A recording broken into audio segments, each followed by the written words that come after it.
My Benjamin Trail NP-XL15 in 177. I really like the look of this rifle. Reason why I bought it, because it looked good. I like the specs. I like the better mounting rail, or the Picatinny rail on top, because it really sucks to have scope creep. See my sock on the end as well, because I don't put it in the case. Just don't want anything to go down the barrel. It's a really nice rifle. Took about 500 shots to break in nicely.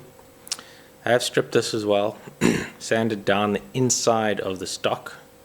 It seemed to help. I re-screwed everything, readjusted everything. Shooting much better now.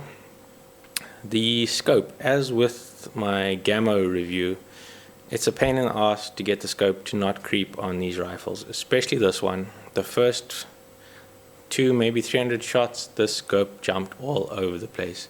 It slid centimeters. So what I recommend if you buy this rifle, the first 500 shots, go buy a cheap tin of normal 8-grain pellets, leave the scope off, break in the gun by just loading the pellets and firing it into the ground at a 45-degree angle. Go sit outside on a chair and do this till you finish the whole can, a couple of hours, or your arm's broken because it's so flippin' hard to cock.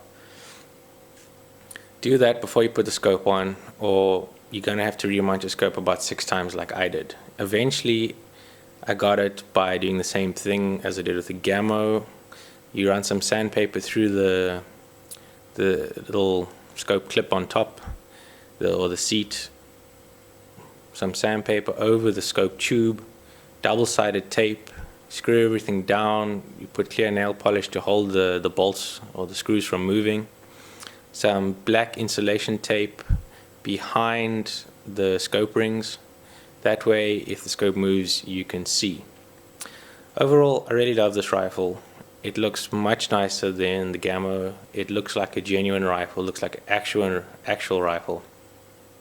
There's still a bit of work I need to do to it to get it as good as I want. The stock and the metal, there's still some kind of movement there. I got to open it up and put some padding in.